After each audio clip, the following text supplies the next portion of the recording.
Hello, my friend. The world of magic, filled with legends and ancient tales, is opening its gates once again. Tonight, in the Gryffindor dormitory by the crackling fireplace, I will share another story with my friends. Join us, for the magic is about to come alive.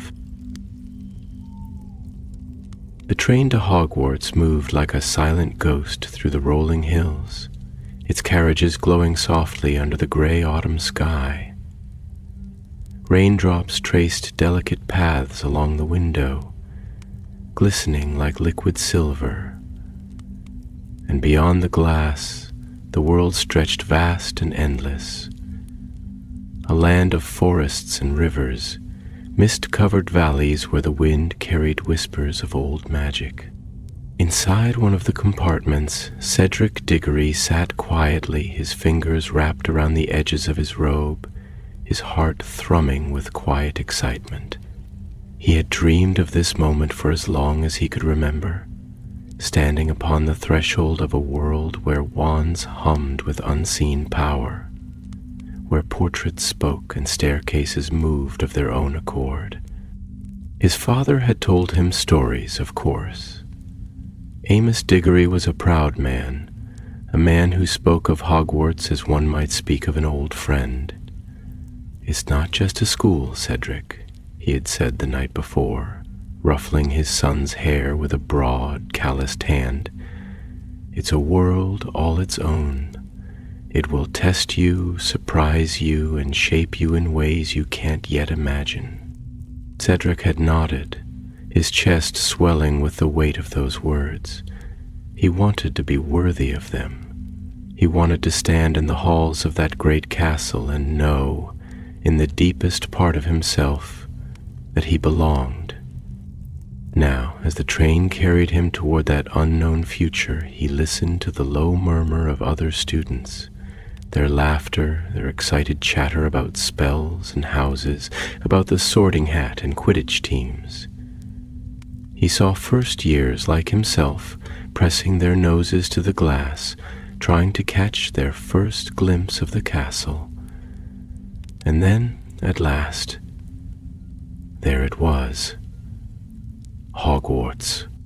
It rose through the mist like something out of an ancient dream. Towers crowned in golden light, windows flickering with the glow of unseen fires. The lake that stretched before it was as still as glass, holding the reflection of the castle as if the world itself had paused to admire it. Cedric felt his breath catch in his throat. He stepped off the train with the others, the cold night air biting gently at his skin. A great lantern swung above the heads of the gathered first years, held aloft by a giant of a man with a wild beard and kind eyes. "First years! This way!" The voice rolled over them like distant thunder, warm and familiar. Cedric followed the others, his boots crunching against the damp earth, his heart pounding as they approached the boats that would carry them across the lake. The water was impossibly dark, black as ink and smooth as a mirror. The sky above stretched vast and deep, a canvas of stars shimmering over them. Cedric dipped his fingers into the lake as the boat glided forward, half expecting to feel something stir beneath the surface. But the water was still, cold, silent. Then, as the boats reached the far shore, the castle loomed above them, its great doors creaking open with a sound that sent a shiver down Cedric's spine. Inside, the warmth of torches cast golden light across the stone walls. The scent of parchment and polished wood filled the air. The whispers of centuries seemed to breathe from the very stones. Professor McGonagall stood before them, tall and regal, her sharp eyes scanning the gathered students. "The sorting ceremony is about to begin," she said, and the room fell silent. Cedric's heart beat wildly. He had heard stories of the sorting hat, a ragged old thing, ancient and wise, that peered into the very soul of a student and placed them where they were meant to be. One by one, the names were called. Abbot Hannah.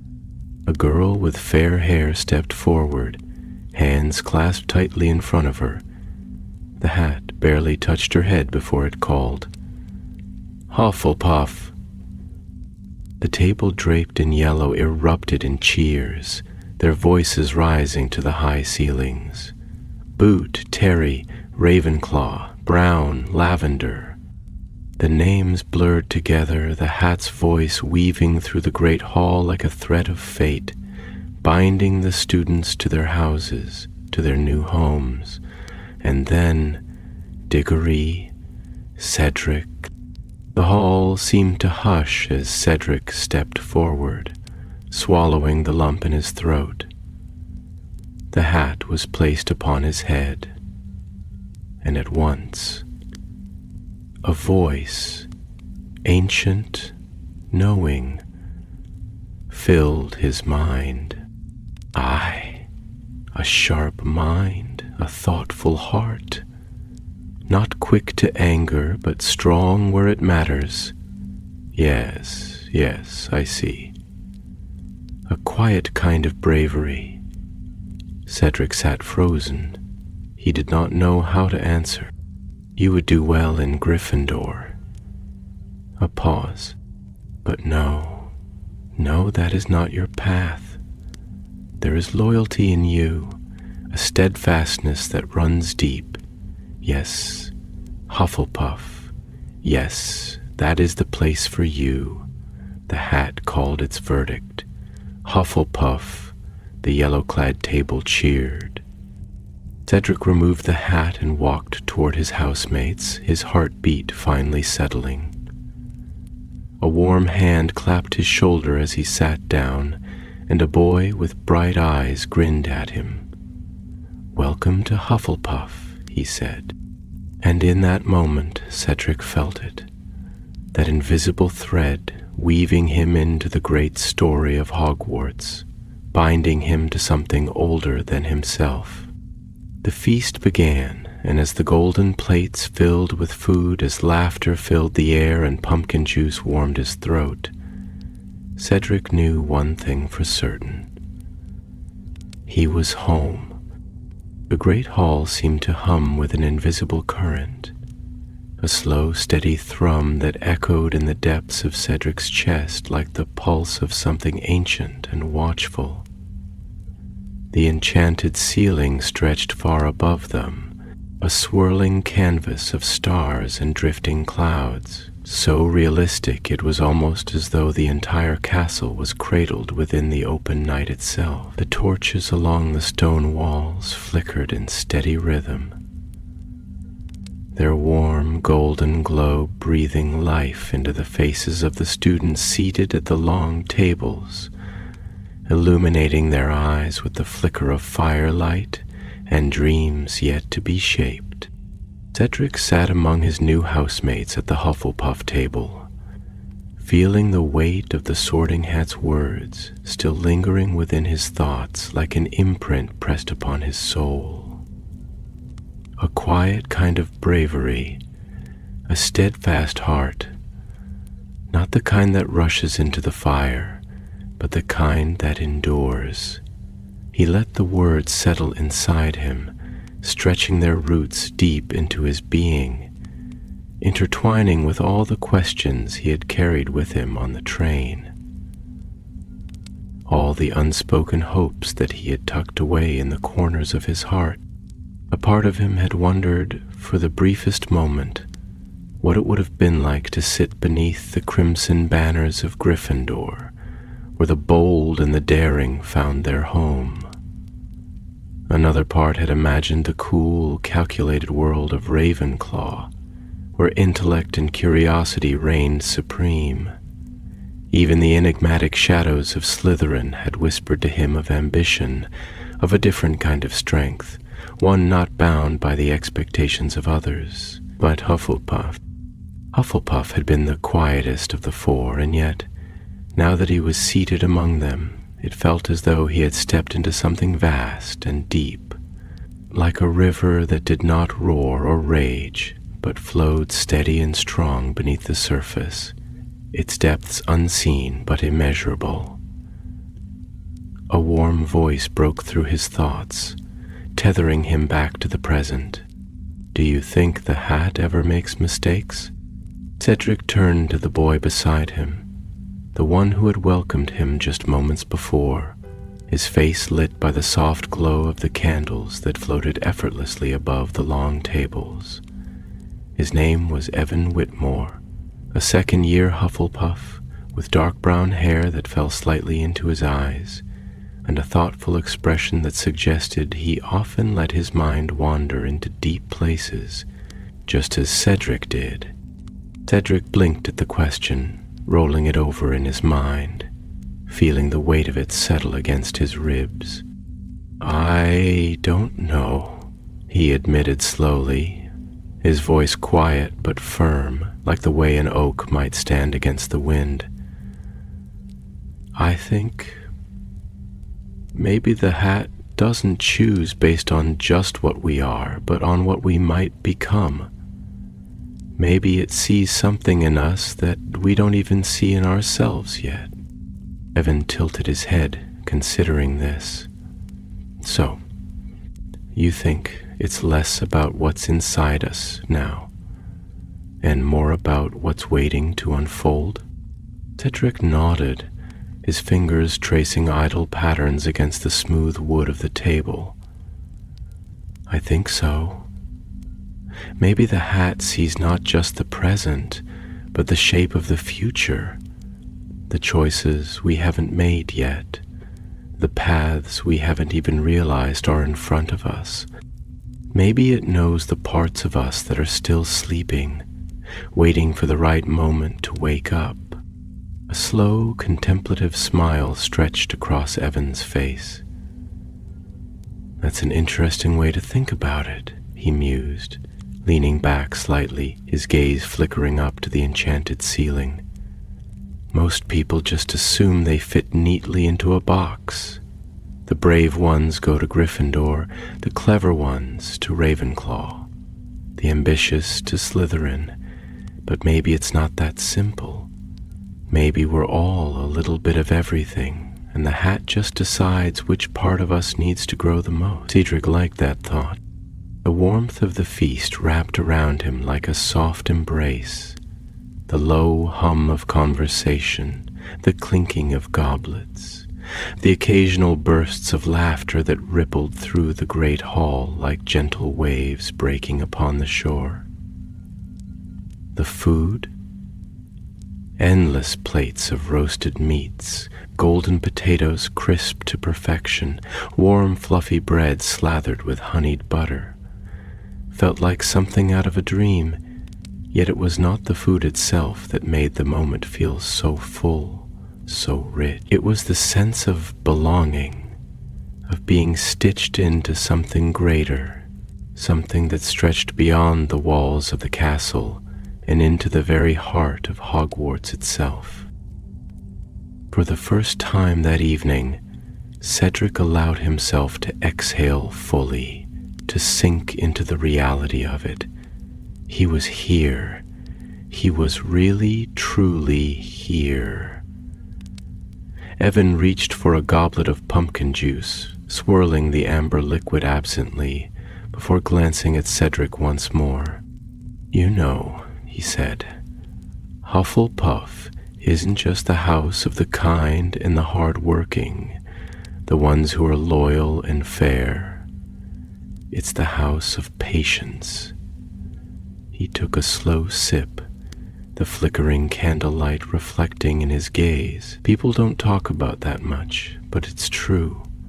It's easy to be brave in the moment, to throw yourself into danger because your heart is beating too fast for you to stop and think. But patience, that's a different kind of courage. It's It's the courage to endure, to wait, to hold on to hope when everything around you is telling you to give up. It's the kind of bravery that lasts. Cedric turned those words over carefully, like a stone held in his palm, feeling the weight of them, the truth in them. "I like that," he admitted, his voice quieter now, more thoughtful. "I think that kind of bravery, it's the kind that really matters." Evan smiled, lifting his goblet in a silent toast. Cedric mirrored the gesture, feeling something settle in his chest, something quiet but strong, like the roots of a tree digging deeper into the earth. The evening stretched onward, the feast giving way to murmured conversations, to the slow unraveling of the night as fatigue began to settle in. The prefects rose, calling for the first years to follow them to their dormitories. Cedric stood, his gaze sweeping once more over the great hall, taking in the towering walls, the vast ceiling where the stars still flickered, eternal and distant, untouched by time. He thought of his father's words again. "Hogwarts will shape you in ways you can't yet imagine." Cedric did not know what lay ahead. He did not know what lessons Hogwarts would teach him, what secrets the castle held in its endless corridors, what trials and joys awaited him in the coming days. But he knew without a doubt that he was ready to find out. And as he followed his new housemates through the winding halls, toward the warmth and safety of the Hufflepuff dormitory, he let the future stretch before him like a path unfolding under the silver light of the moon. One step at a time, he would walk it. One step at a time, he would become.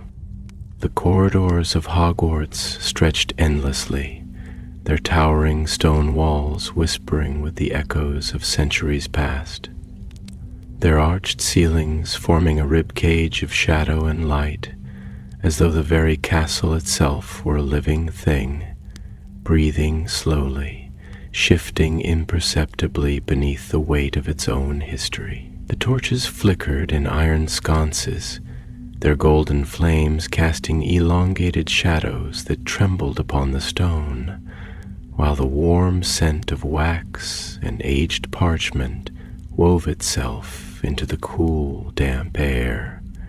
The steady footsteps of students, new and old alike, reverberated softly through the passageways, filling the vast silence with murmured voices, hushed laughter, the occasional excited exclamation as someone caught sight of a moving tapestry or a staircase that decided to shift mid-step, rearranging the very architecture of their journey. Cedric followed his housemates through the winding corridors, his gaze trailing across the enchanted paintings that adorned the walls, each frame a window into a world beyond time, where figures in robes of antiquity conversed in hushed voices, their eyes flicking toward the passing first years with quiet curiosity. Some of the portraits regarded them with warmth, offering nods of welcome, while others seemed lost in their own worlds, their painted hands clutching at dusty tomes, their thoughts tethered to eras long since faded. He let his fingers graze the stone wall beside him as he walked, feeling the coolness of the rock, the uneven texture of something ancient and unmoving. There was something comforting about it, something steady, something that had endured.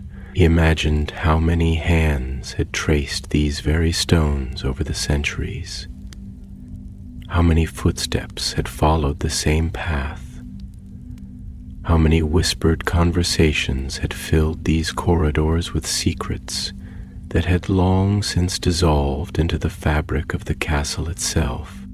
Ahead, the prefect leading them, a tall, steady-voiced girl named Aurelia Fawcett, slowed her pace slightly, allowing the first years to catch up.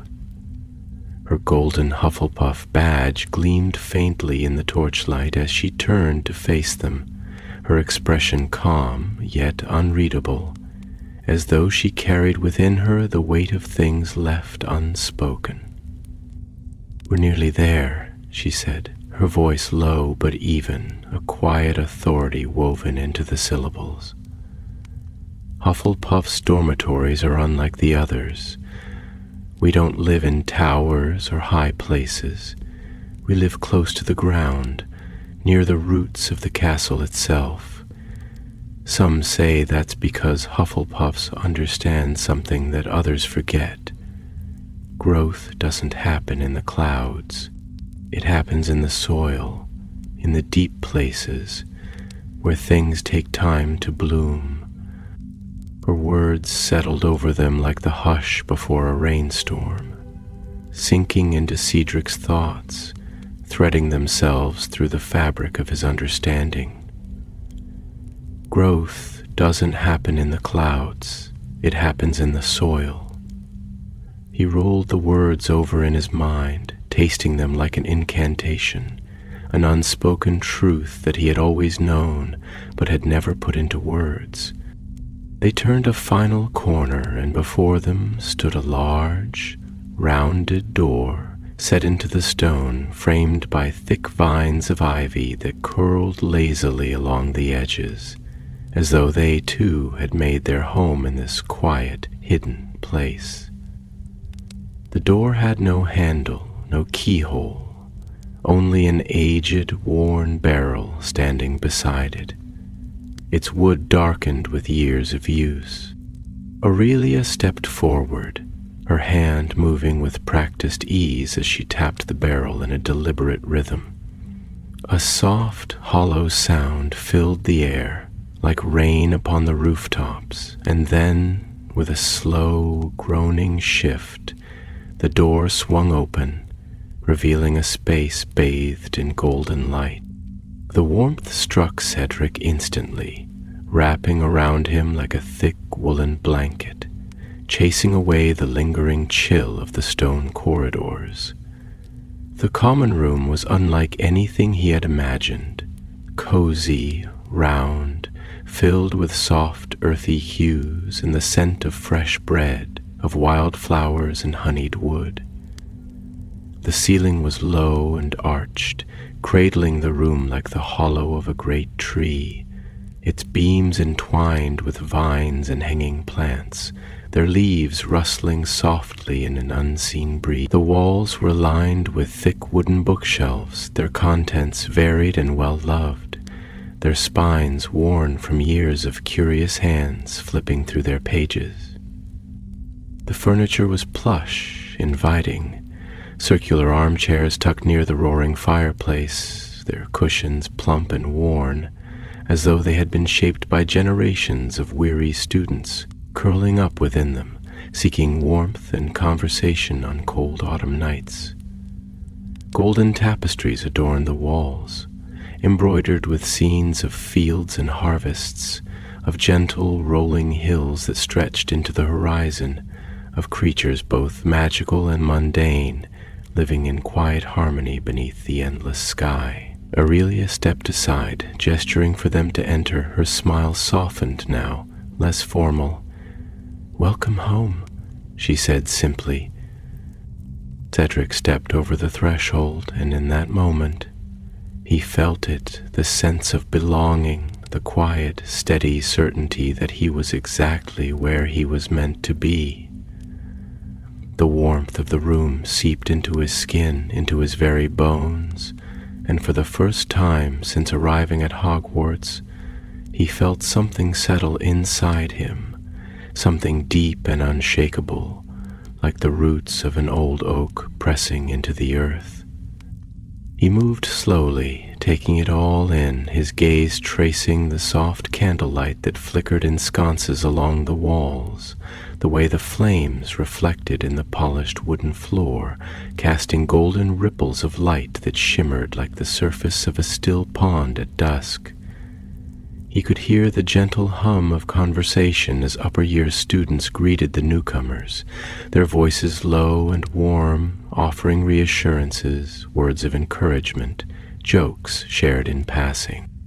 Aurelia led them toward a staircase that spiraled downward, the steps carved from the same smooth stone as the walls, their edges rounded from the passage of countless feet.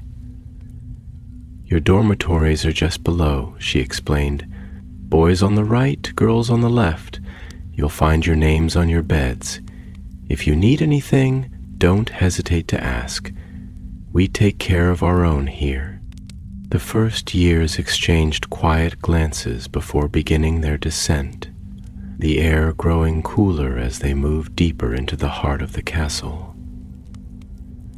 Cedric's fingers trailed absently along the wooden railing, feeling the familiar texture of the grain beneath his fingertips, the quiet solidity of something that had stood the test of time. He stepped into the dormitory and found it just as warm, just as welcoming. The round windows were set low into the walls, revealing a view not of the sky, but of the grass beyond, the soft sway of wildflowers visible just beyond the glass. His bed was positioned near one of the windows, a thick woolen blanket folded neatly at the foot, his name etched carefully into a small wooden plaque affixed to the headboard. He sat down, exhaling slowly, allowing the moment to fully settle over him. The bed beneath him was firm yet comfortable, the scent of fresh linens and lavender filling the air, mingling with the faint, distant aroma of warm bread still drifting from the common room above. Evan sat on the bed beside his, leaning back on his elbows, his gaze thoughtful. "Feels different, doesn't it?" he mused. "Like the castle itself knows we're here. Like it's watching, waiting to see who we'll become." Cedric nodded, his fingers tracing the grain of the wooden headboard. "Yeah," he said quietly. "It does." The firelight flickered, the shadows shifting upon the walls. Outside, the wind stirred the grass, its soft whisper carrying secrets older than time itself. And in the warmth of that quiet space, Cedric knew his journey had only just begun. The night settled over the castle like a heavy velvet curtain, thick and impenetrable, stretching its quiet presence across the vast stone corridors, the towering spires, the winding staircases that creaked softly under the weight of unseen footsteps.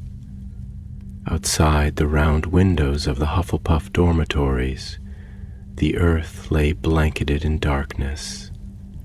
The gentle sway of grass and wildflowers barely perceptible under the silver light of the moon. The sky stretched vast and fathomless, stars shimmering like scattered grains of salt upon an endless black sea, each one a whisper of some distant, unknown story. The castle, for all its grandeur and age, did not feel abandoned by sleep, but merely watchful, alive in its own way, as though it were listening. Cedric lay in bed, his fingers laced behind his head, his gaze fixed on the low, curved ceiling of the dormitory, where the warm light of the enchanted lanterns cast shifting shadows that flickered and danced in slow, hypnotic patterns. The room was warm, the thick earthen walls cradling the space like the inside of an ancient burrow, protective and unshakable. There was something deeply comforting about it, something that reminded him of being home, of sitting by the fireplace in his family's small, well-loved house, his father's voice a steady presence, his mother's laughter drifting in from the kitchen, the scent of cinnamon and burning wood lingering in the air. But this wasn't home. Not yet. It was strange the way change settled inside a person, slowly at first, like ink spreading through water, until one day they realized they had been altered completely. Cedric wondered when that moment would come for him, when he would stop feeling like a visitor in this place and start feeling like he was part of it, when Hogwarts would no longer be a dream made real, but a second skin he had grown into without noticing. A voice stirred in the quiet, low and thoughtful, coming from the next bed over. Do you ever think about how time moves differently in places like this? Cedric turned his head slightly, seeing Evan lying in his own bed, his hands resting on his stomach, his gaze directed toward the same ceiling, as if searching for some unseen answer in the shifting shadows. His voice was soft, contemplative, woven with a kind of quiet wonder, as though he was speaking more to himself than to anyone else. "How do you mean?" Cedric asked, his own voice quieter now, softer, as though the walls of the dormitory demanded reverence, as though the castle itself might be listening. Evan exhaled slowly, as if gathering his thoughts before setting them free into the hush of the room. "I mean, it's like the castle exists outside of time in a way. Like the moment you step inside, the rest of the world keeps moving, but here, things stay suspended. Every student who's ever walked these halls, who's ever touched these walls, who's ever whispered their secrets into these corridors, they're all still here in some way. Their stories don't end, they just become part of the castle itself." Cedric let those words settle inside him, turning them over like smooth stones in his mind, feeling the weight of them, the truth of them. He thought of the portraits in the corridors, the way their painted inhabitants watched the students pass with knowing eyes, the way the staircases twisted and turned as if guided by some unseen hand, the way the very air of the castle felt thick with something unspoken, something ancient. "I think you're right," Cedric murmured. "It's like everything that's ever happened here, every conversation, every spell, every footstep, it all lingers just beneath the surface, like footprints left in the sand that never quite fade. Maybe that's why Hogwarts feels different from anywhere else. It's not just a school, it's a memory." Evan turned his head slightly, meeting Cedric's gaze across the dim space between their beds. A slow smile touched the corner of his lips, a smile that wasn't amusement but understanding. "Yeah," he said after a moment. "A living memory. I like that." The dormitory was silent again, but it was not an empty silence. It was full of breath and thought, and the quiet hum of something unspoken. The fire in the common room above them crackled faintly, its warmth seeping down through the walls, mingling with the scent of earth and old parchment, of candle wax and lavender. Cedric closed his eyes, letting himself sink into the comfort of it, into the knowledge that he was here, that he was meant to be here, that his own story was beginning to weave itself into the fabric of this place, another thread in the endless tapestry of Hogwarts. Sleep found him slowly, wrapping around him like the coiling roots of an ancient tree, anchoring him to the quiet earth, to the warmth of the stone walls, to the soft murmurs of his dorm mates as they drifted into dreams of magic and wonder. When morning arrived, it did not do so abruptly. It came gently, creeping through the round windows in long fingers of pale gold, spilling across the stone floor, catching in the folds of thick blankets and illuminating the dust that floated lazily in the warm air. The scent of fresh-baked bread and morning dew filtered in, carried on the hush of early hours, mingling with the lingering warmth of the dying embers in the common room's hearth. Cedric stirred, stretching slowly, feeling the weight of sleep still clinging to his limbs like mist upon the hills. For a moment, he simply lay there, listening to the slow breathing of his dorm mates, to the distant sound of water trickling through unseen pipes, to the rustling of leaves outside the windows, to the quiet, ancient heart of Hogwarts itself, beating beneath the stone. A new day, the first real day. He sat up, running a hand through his hair, feeling the cool air kiss his skin. Evan was already awake, sitting on the edge of his bed, tying the laces of his shoes with an expression that was both alert and unhurried, as though he had been waiting for this moment for longer than he was willing to admit. He glanced up at Cedric, a knowing smile playing at his lips. Ready? Cedric met his gaze, inhaling deeply, filling his lungs with the crisp morning air, with the scent of earth and bread and old wood, with the unspoken promise of 1,000 unknown adventures waiting beyond the doors of their dormitory. He smiled. "Yeah," he said, voice steady, certain. "I'm ready." And with that, he stepped into the day. The morning light crept through the rounded windows of the Hufflepuff dormitory in soft, dappled waves, stretching itself over the curved stone walls, spilling across the thick woolen blankets and onto the polished wooden floor. There was something gentle about the way the day arrived in this part of the castle, something unhurried, as though time itself understood that the Hufflepuffs nestled deep within the roots of Hogwarts were not meant to be roused by abruptness, but by a gradual and quiet warmth.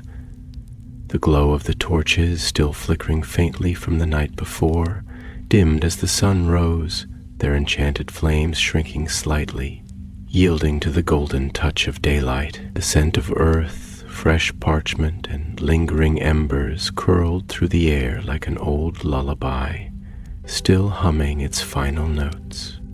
Cedric sat on the edge of his bed, his feet resting against the cool stone floor, his hands braced against the carved wooden frame as he let his eyes adjust to the shifting light.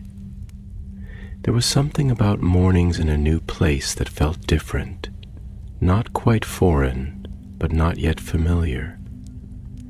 The air was thick with the promise of discovery, tinged with an anticipation that pulsed just beneath the surface, like the hush before a storm, like the moment before an arrow is loosed from its string. He could hear the gentle rustling of fabric as the other boys in the dormitory began to stir, the muffled sound of footsteps against the rug, the occasional creak of a bed frame adjusting beneath sleepy movements. Evan sat across from him, already dressed, already alert in that thoughtful, quiet way of his hands laced together as he studied Cedric with the faintest trace of a knowing smile. There was something watchful in his gaze, something that seemed to see beyond the present moment, as though he was already considering the weight of the day before it had even begun. "Do you ever think about how strange it is?" Evan murmured, stretching his arms behind his head, his voice low so as not to disturb the others. "That we're here? That yesterday we were just a bunch of kids waiting on a train platform, and now we're, what? Students, apprentices, pieces of some much bigger story we don't even understand yet? Cedric let out a breath, running a hand through his hair, his thoughts unraveling as he tried to put words to the feeling that had been sitting in his chest since he had stepped off the train. "It's more than that, isn't it?" he said finally, his voice steady but laced with something contemplative, something searching. "It's not just about learning spells and passing exams. It's about stepping into something that's already been here long before us. We're not just here to study magic. We're here to inherit it, to add our own stories to something that's existed for centuries. And the strangest part is knowing that one day we'll leave and new students will come and they'll walk these same halls, sit at these same desks, and they'll never even know we were here. And yet, somehow, we will be here. In a way, in the echoes, in the things we leave behind." Evan exhaled slowly, nodding as he absorbed Cedric's words, his gaze drifting toward the window where the golden morning light was beginning to intensify. "That's the thing about places like this," he mused, his voice softer now, almost reverent. "I remember. Even if people forget, the walls remember, the stones remember, the books, the staircases, the torches that have been lit 1,000 times over. They all carry the weight of everyone who's come before. And I think maybe that's why Hogwarts feels different from anywhere else, because it's not just a school. It's a living memory, waiting to be added to." Cedric let those words settle deep within him, feeling their truth in a way that was almost physical, like a weight pressing gently against his ribs, like the steady rhythm of a heartbeat beneath layers of fabric. There was something humbling about the thought, something vast and immeasurable. He had always known that Hogwarts was old, that had seen more than any one person could ever fully comprehend. But now, sitting here in the morning quiet, he felt it in a way he never had before. He was not just a student arriving at school for the first time. He was stepping into the river of time itself, becoming part of something that stretched far beyond the limits of his own understanding. The day called to them, urging them forward, and so they dressed, buttoning their robes, fastening their ties with the careful precision of those who wished to make a good first impression. The weight of their wands felt unfamiliar in their pockets, like carrying something both deeply personal and impossibly powerful all at once. The common room was already stirring by the time they emerged from the dormitory, its golden light casting a warm glow over the thick, rounded furniture, the shelves lined with books whose pages smelled of age and wisdom. A few upper-year students sat near the fireplace, their voices low and easy, their movements unhurried as they sipped from steaming mugs of tea. The fire crackled softly, its embers glowing like tiny stars trapped within the stone hearth. Cedric and Evan made their way toward the exit, stepping through the rounded door and into the cool morning corridors, where the castle itself seemed to stretch and awaken around them. The scent of parchment and morning dew lingered in the air, mingling with the distant aroma of breakfast wafting from the great hall. The stone beneath their feet was smooth and cold, worn by centuries of footsteps, by the weight of countless students who had walked this same path carrying the same excitement, the same nervous energy, the same quiet anticipation of the unknown. I wonder how long it'll take for this to feel normal. Evan mused as they ascended a spiral staircase, his fingers trailing along the ancient banister, his gaze flickering across the high vaulted ceiling above them, where enchanted torches floated like suspended stars. Cedric considered the question, feeling the castle breathing around them, shifting subtly as staircases moved, as paintings muttered amongst themselves, as the great, unseen magic of Hogwarts stirred like a giant waking from slumber. "Maybe it never does," he said finally, a small smile tugging at the corner of his lips. "Maybe that's the point. Maybe it's supposed to always feel a little bit like a dream." Evan chuckled, shaking his head. "Well, if this is a dream, it's the longest and most detailed one I've ever had." The great hall came into view then, its massive doors standing open, revealing the vast, breathtaking space beyond. The enchanted ceiling mirrored the sky above, where streaks of sunlight filtered through drifting clouds, casting shifting patterns upon the long tables below. Students were already gathered, their voices weaving together in a tapestry of early morning conversation, the clinking of goblets and plates mingling with the occasional flutter of owl wings as letters and parcels arrived, delivered with the quiet efficiency of creatures that had known these halls far longer than any student ever would. Cedric took a deep breath, feeling the weight of the moment settle into his bones. The beginning of something vast and unknown stretched out before him, and he had no way of knowing where it would lead. But he was here, he was ready, and Hogwarts, ancient and knowing, watched as another story began. The great hall was alive with movement, yet it held a strange kind of steadiness, a rhythm as old as the castle itself, a pulse that never faltered, no matter how many generations passed through its towering doors. The long tables stretched beneath the enchanted ceiling, their polished wood gleaming in the morning light, their golden plates and goblets reflecting the flickering glow of floating candles. The banners of the 4 houses hung proudly from the stone walls, their colors deep and rich, swaying ever so slightly as though they breathed with the same quiet energy that filled the room. Cedric stepped into the vast space, his feet slowing just for a moment as he took it all in.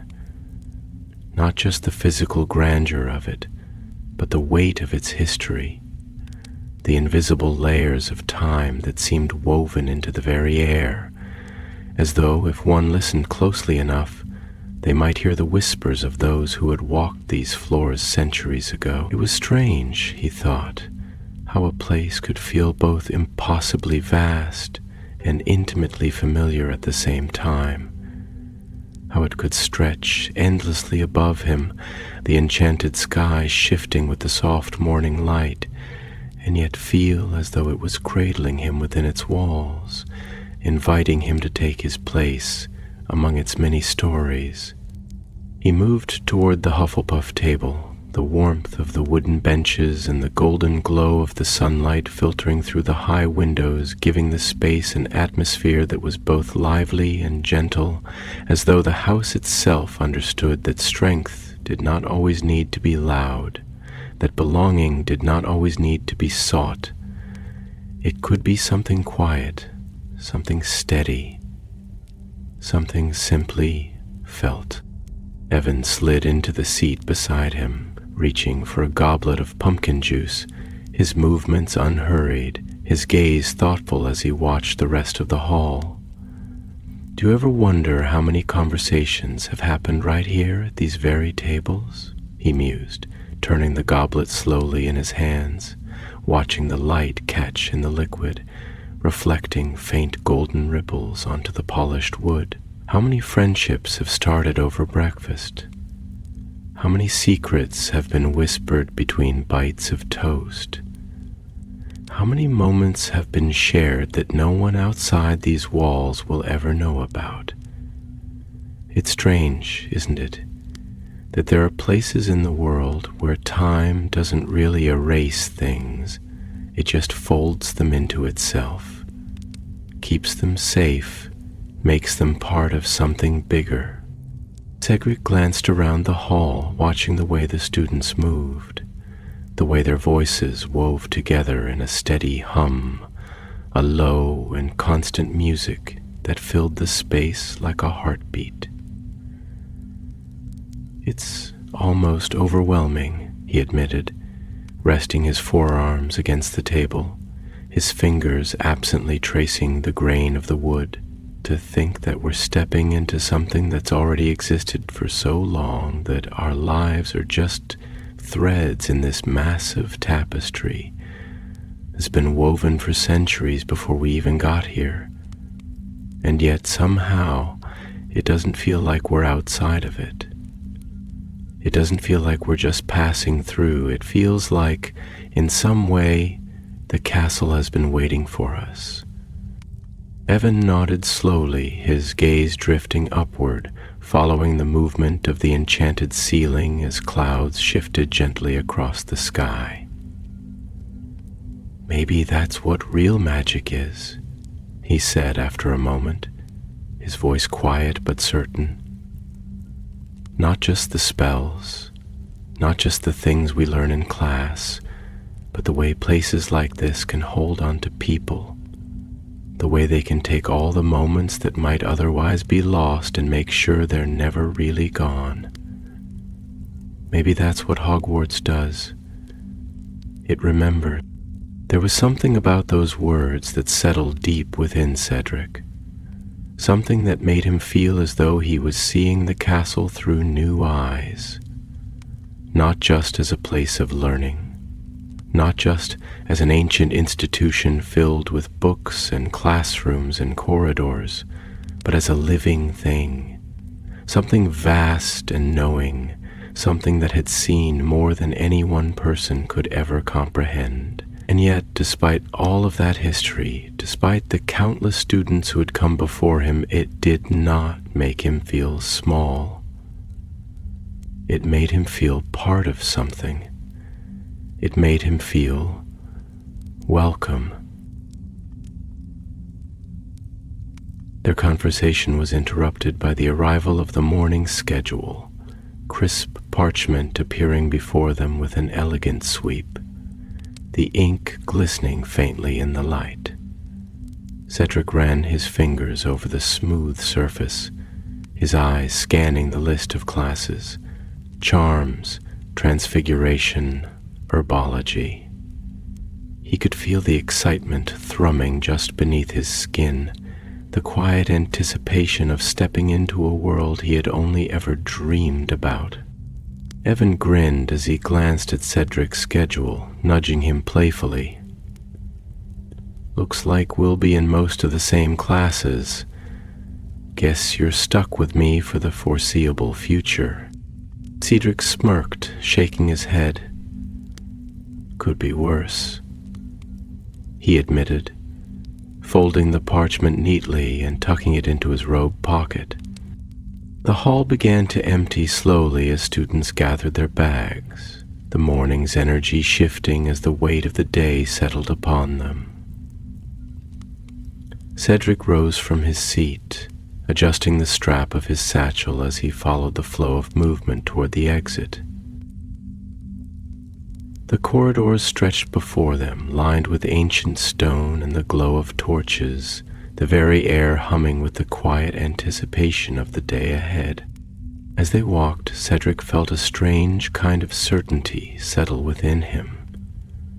Not a certainty about what lay ahead, not a certainty about whether he would succeed or struggle, but a certainty that this was exactly where he was meant to be, that no matter what came next, no matter what challenges or triumphs awaited him, Hogwarts had already begun to shape And as the first true day of his journey began, he knew, without a doubt, that he was ready.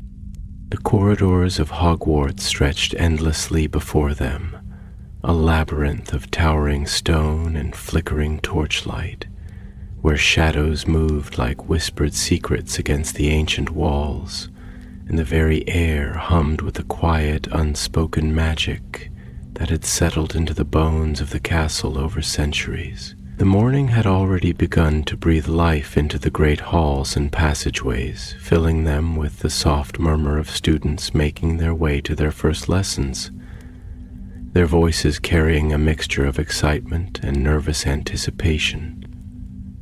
The scent of parchment, wax, and old wood lingered in the air, mingling with the faint aroma of damp stone, as though the castle itself was exhaling after a long night of silence. Cedric walked beside Evan, his satchel slung over his shoulder, his fingers brushing against the smooth parchment of his schedule tucked safely inside his robes. The weight of the moment had not yet fully settled upon him, but he could feel it building beneath his skin, the quiet awareness that today was not just a beginning in name, but in essence, a doorway into something unknown, something vast and waiting to be discovered. The idea of stepping into a classroom, of holding a wand and shaping magic with his own hands, felt both exhilarating and impossibly surreal, as though he were caught between a dream and reality, unsure where one ended and the other began. Evan, walking slightly ahead, turned his head slightly, his expression thoughtful, his fingers absently tracing the strap of his bag. You ever think about how strange it is that we all grew up hearing about magic, reading about it, imagining it, and now we're actually about to learn it? Like we're going to sit in a room and listen to a professor talk about how to turn a matchstick into a needle, as if that's just normal. Cedric let out a soft chuckle, shaking his head slightly as he considered Evan's words, feeling the weight of them settle in his mind. "I don't think it'll ever feel normal," he admitted, his voice quiet but steady, his gaze drifting toward the towering archways that framed the corridor ahead, where slivers of golden morning light filtered through the high windows, casting long, shifting patterns onto the stone floor. "I think that's the difference between magic and everything else. It's not something you ever get used to, not really. No matter how much you learn, no matter how many spells you master, there's always more. Always something bigger, something older, something just beyond your understanding. And maybe that's why it's so incredible. Because it isn't normal, because it never stops being something just a little bit out of reach." Evan hummed softly in agreement, his gaze flickering over the students moving past them, their robes swaying as they hurried toward their first lessons, their voices a mixture of nervous excitement and quiet speculation. "I like that," he said finally, his pace slowing slightly as he turned his gaze toward Cedric. "The idea that magic is something that keeps unfolding, that no matter how much you learn, you're always just on the edge of something greater. It makes me wonder, do you think there's ever an end to it? Do you think there's a point where someone, somewhere, has learned all there is to learn?" Cedric considered this for a long moment, his mind stretching into the possibilities, into the depths of magic, and the way it seemed to weave itself through the very fabric of existence. "I don't think so," he said at last, his voice carrying a quiet certainty, "because magic isn't just knowledge. It isn't just spells and theory and books filled with ancient runes. It's alive in a way. It grows and changes, just like people do. Maybe that's why it's impossible to ever truly know everything, because it's not something to be conquered or owned. It's something to be understood, piece by piece, moment by moment. And maybe that's the whole point. Maybe magic isn't something you master. Maybe it's something you learn to listen to.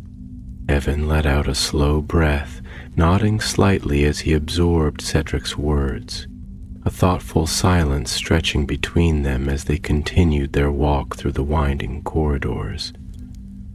The castle around them felt different now, as though it too had been listening, as though their words had stirred something within the very stone, something ancient and knowing.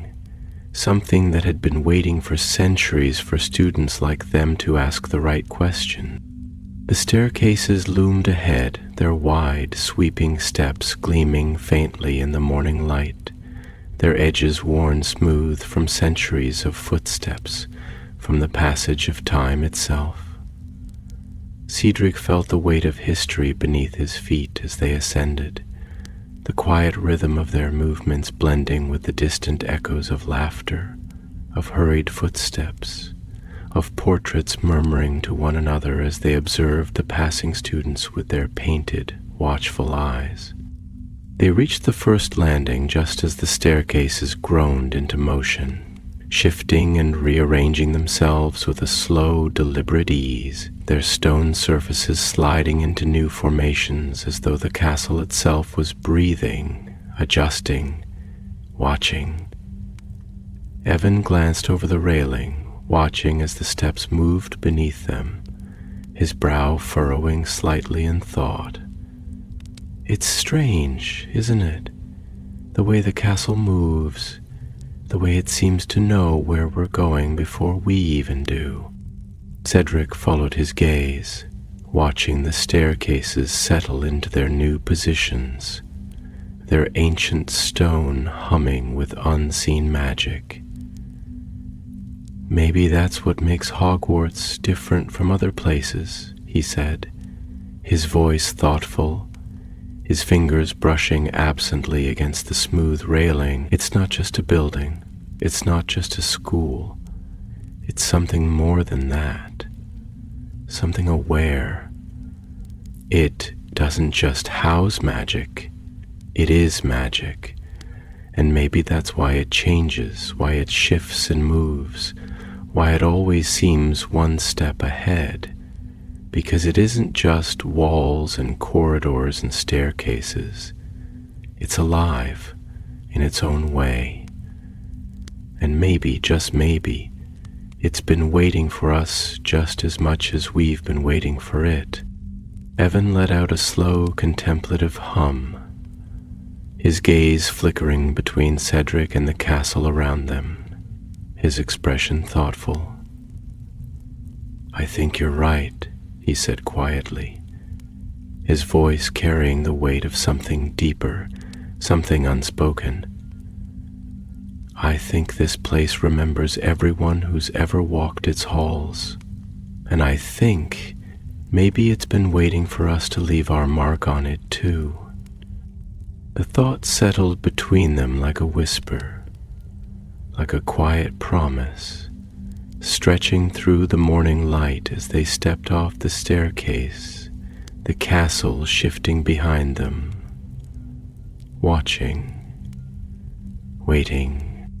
And as they walked toward their first class, the air around them thick with the quiet hum of magic, Cedric knew without a doubt that this was only the beginning.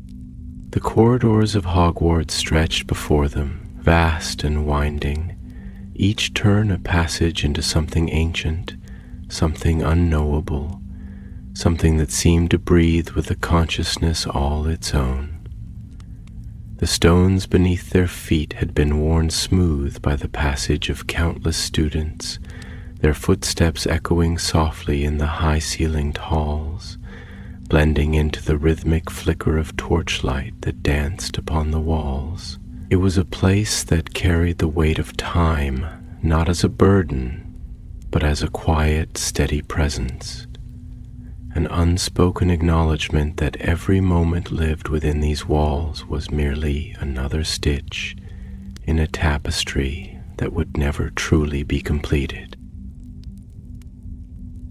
Cedric found himself walking a little slower now, letting his fingers drift over the cool stone as they passed, feeling the rough edges where time had not yet smoothed away the imperfections. He wondered how many others had done the same, how many students before him had traced these very same walls, searching for something they couldn't quite name. It was strange, he thought, how a place could feel so deeply familiar and yet remain so full of secrets.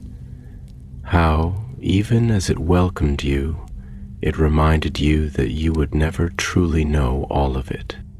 Beside him, Evan walked with an easy, measured pace, his hands tucked into the sleeves of his robes, his expression thoughtful.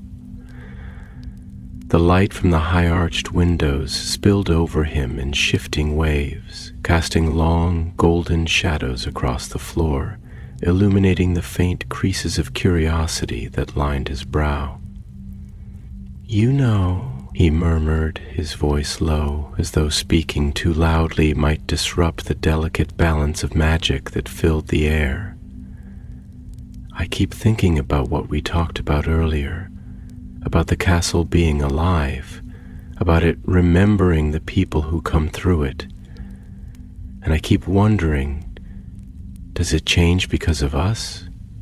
Or do we change because of it?"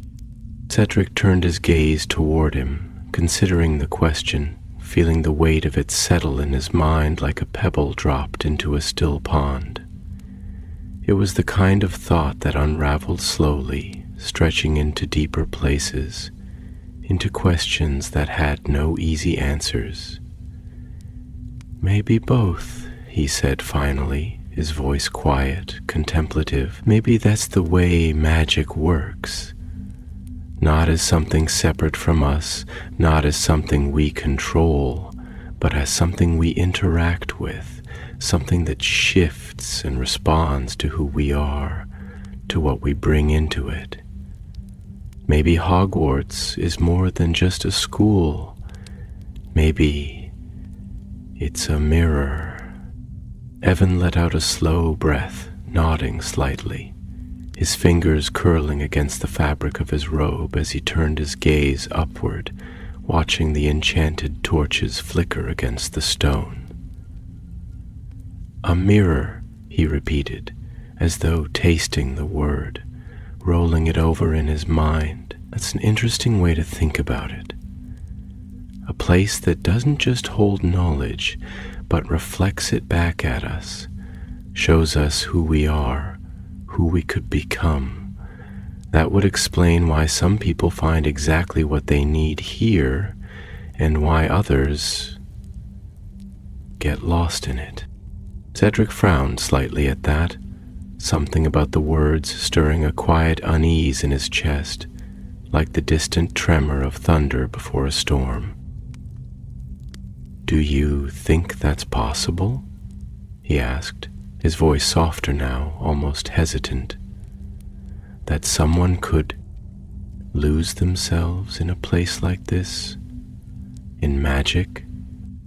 Evan was quiet for a long moment, his footsteps slow, deliberate, his gaze distant.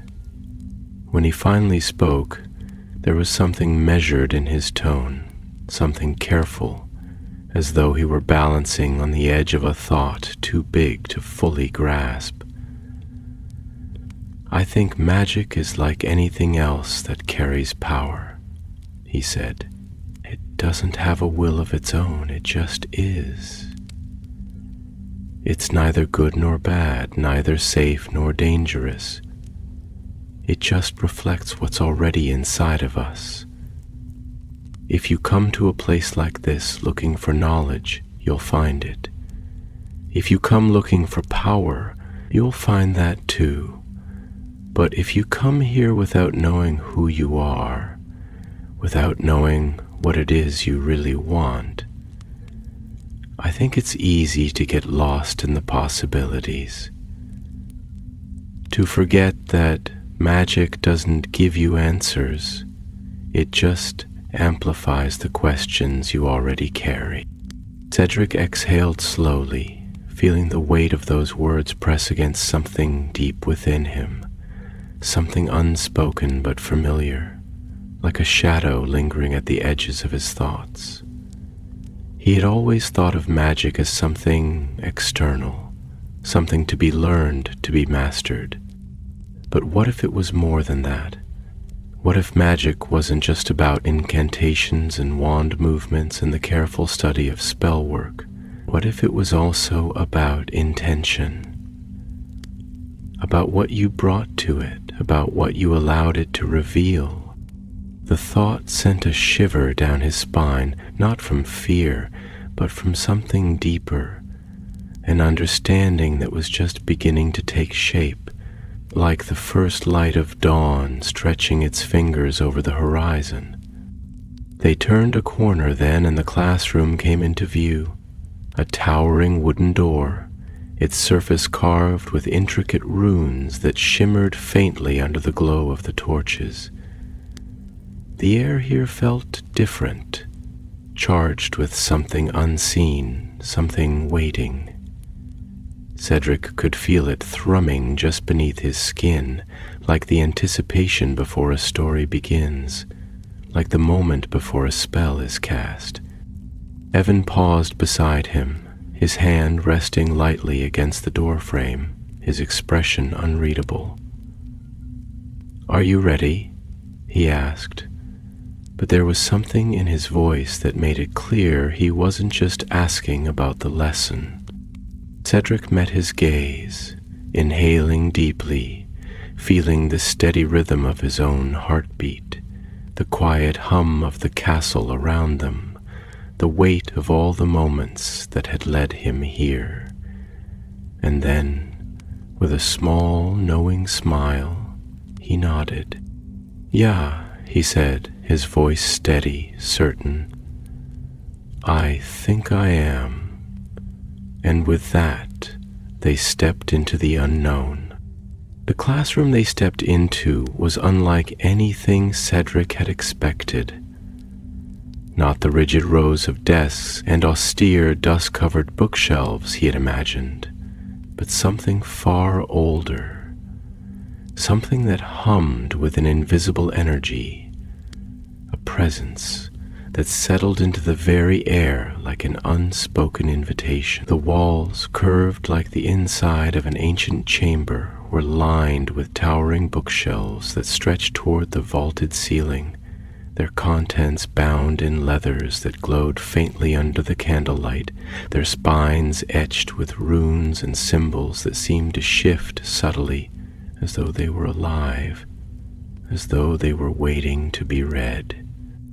The scent of parchment and aged ink mixed with something more elusive, a faint trace of herbs, of fire-smoked wood, of magic itself lingering in the very foundations of the room. At the far end, an arched window let in a stream of morning light, its panes distorted by time, casting fractured patterns across the flagstone floor. Golden shapes that flickered like the remnants of a fading spell. There was a feeling in the air not of confinement, but of quiet expectation, as though the walls themselves had witnessed centuries of learning, as though they had stored every whispered incantation, every question, every moment of wonder and frustration that had passed through this space.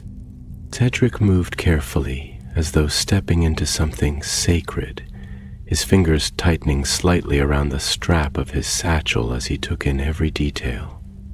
The desks, arranged in a broad circular pattern, were carved from thick, dark wood, their surfaces smooth with years of use, their edges bearing faint marks where countless hands had rested, where quills had tapped in thought, where students had traced idle patterns while lost in contemplation. Each chair seemed to belong to a different time, their styles varying as if they had been collected from different eras of Hogwarts history, as if they, too, had their own stories to tell.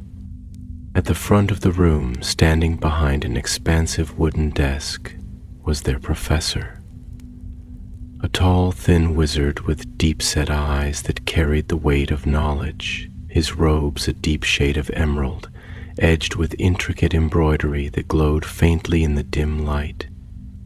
His hands, long and slender, rested lightly on the surface of his desk, fingers splayed as though feeling the grain of the wood, as though grounding himself in the moment before speaking. When he finally did, his voice was not loud, not commanding in the way Cedric had expected, but slow, deliberate, the kind of voice that did not demand attention but earned it.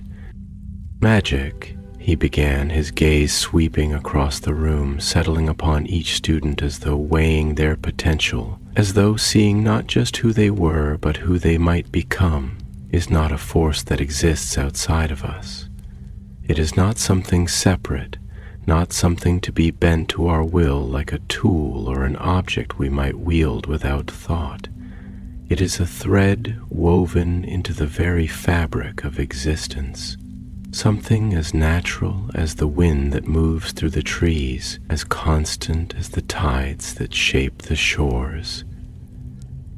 To study it is not to conquer it, but to understand it, to listen to it, to feel it, to recognize that it is as much a part of us as breath, as thought, as the pulse of blood beneath our skin.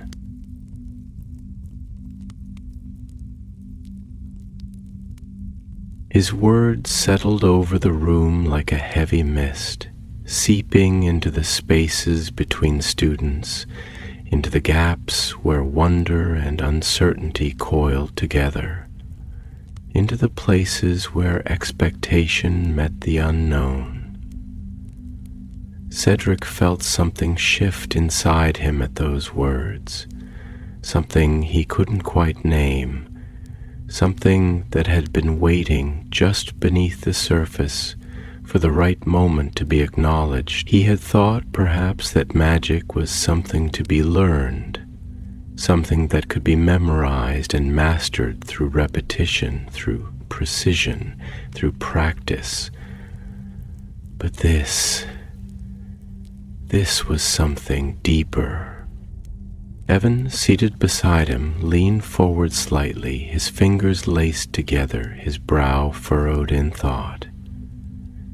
"So, if magic isn't just about spells," he said slowly, his voice careful as though shaping his words with deliberate intent, "if it's something that's already part of us, something that isn't separate from who we are, does that mean it's different for everyone?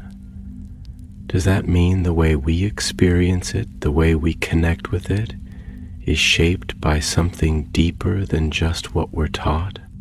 The professor regarded him with a faint smile, a flicker of approval in his sharp, knowing gaze.